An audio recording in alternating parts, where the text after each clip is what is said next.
let me tell you about my family. I have my husband. We live in Knoxville, Tennessee. I have my husband.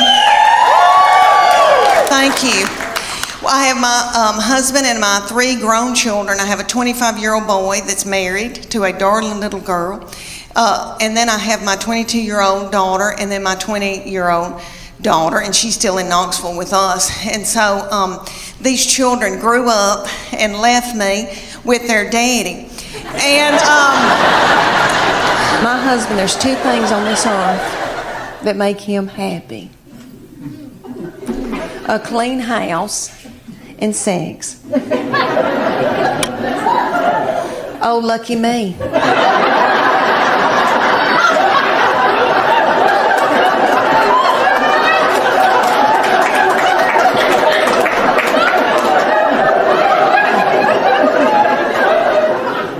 I like a clean house too. But I'm too fun to clean. I want somebody else to do it, you know? So to make my husband happy, I got to where I would just pour bleach in certain parts of the house. And so when he came home, he'd smell it and think that I had been cleaning. It worked for a little while, and then he caught on to me. And he said, if you'll have sex with me twice a week, I'll get you a maid. No. And then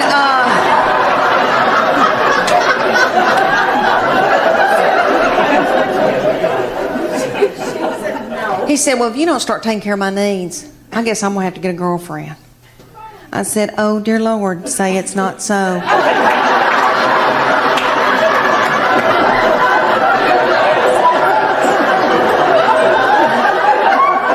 I said, well, make sure that she's stout and that she can mow, because I need some help. And he is so not fun. And so he doesn't chat. And so I'm just at home talking to myself. And we've got 2 beagles. And we miss these children so bad that we just sit and kiss them in the mouth. So I'm trying to adjust to just being with their daddy. And so I bought him tickets to go see Def Leppard and Journey. Woo! Okay, let me tell you. Have y'all been to concerts lately with old people that are older than I am? Okay. We went, and I thought, oh, we're going to have a fun date. And I said, where are we going to go out to eat? And he goes, I don't have time for that. It was on a weeknight. So he went to the Pilot and bought himself a tall boy. And I think that's what it's called, and an egg salad sandwich from the Pilot. And so I didn't get to eat, and I was so hungry. And it dawned on me at a concert. You know, when I was 20 and I'd go to a concert, I was at University of Tennessee, and so I'd go to Thompson Bowling. And I'd wear a crop top, and I didn't care about eating. I wasn't hungry, you know. I was thinking what boys were going to be there, and I had on little bitty britches because I still had a metabolism and my thyroid was acting right. Okay. So we go to Def Leppard and Journey, and everybody there is our age. And everybody's worried about the snack bar, first of all. And I was too. And I was so hungry. And I noticed that people had big Diet Cokes, like big buckets of Diet Coke, and were sucking on those big buckets of Diet Coke while the concert was going on. And every once in a while, somebody would stand up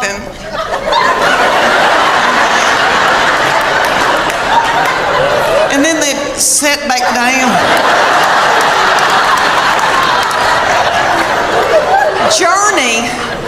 Journey has a little bitty feller from another country singing for them, and he's yummy. He looks like a little M&M. You could put him in your pocket. And you could tell he doesn't eat white flour and sugar. And he's singing and doing, he sounds like Steve Perry, but it's not the same. You know, Steve Perry's my boo. So it was like we were going to a tribute concert. But anyway, everybody in the band, besides this little fella, everybody had eaten white flour and sugar, probably had done dope and drank terrible things, and everybody looked sick. And the bass player looked like somebody I had bought my jewelry from for years.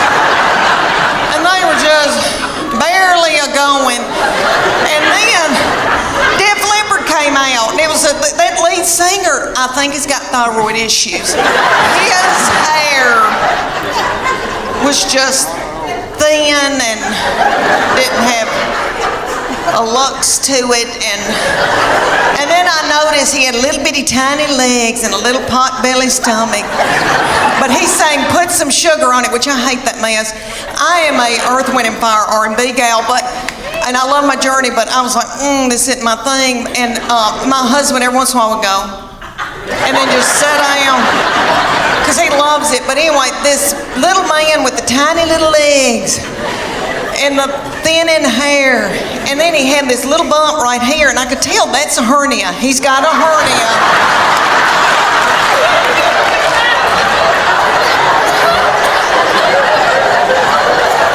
And I bet that he hadn't had time to get it fixed. He hadn't had time to put a mesh in. And you could just see it. It looks like my stomach, because I've had a hernia, but I've had mine fixed. And I thought, oh, bless his heart. But he'd do, and he'd prop a little thin, frail leg up on something. Oh, I thought, isn't it funny how things have changed since I went to concerts when I was 20? Everybody was walking out like this because everybody had inflammation in their feet.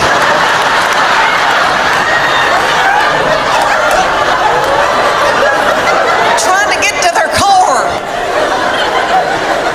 And it was like 10 o'clock. I thought, what are we doing out here? What are we doing? We gotta get home. We gotta get in the bed. All right, let me tell you that my boy, all my children are yummy, and I'm in love with them, and I love my girls, and I know that when I'm in the nursing home, they'll be the ones to come and pluck my chin hairs. Because he is now since married and gone off with his wife and her people. And that's what boys do. They cling to their wife. That's biblical. He said to me, Mom, she is now my immediate family. You are my extended. That's what he said to me right before they got married. And he said, Mom, that's biblical. I'm supposed to cling to my wife. And I thought, why did I show him the Bible? Well, he has always been spiritually mature. We call him our little Billy Graham. My husband and I, we didn't do it. God did it. I'm full of sin. Okay.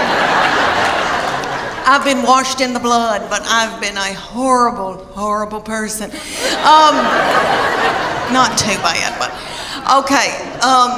So this baby has been just like an old man all of his life. Let me give you an example. He had a little girlfriend in high school, and he would go over to her house and they'd watch movies. And he came home one night and he used to tell me everything.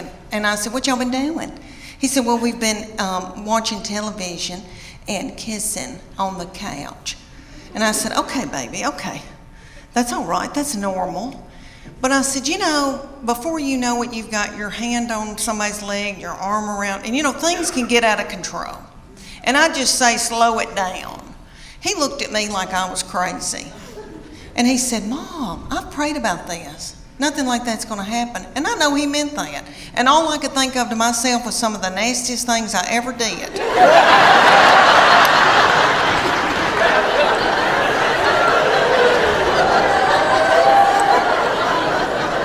Was at the Adams United Methodist Youth Fellowship on a hayride. I don't know what it was about hay that set me on fire. I wish it did now, because I could get a new purse out of that. Okay, y'all, have you ever heard of lock-in? I know everybody in here that has been from Chattanooga has probably been raised in church. Okay, I don't know who that little darling, sweet fool was that came up with the lock-in.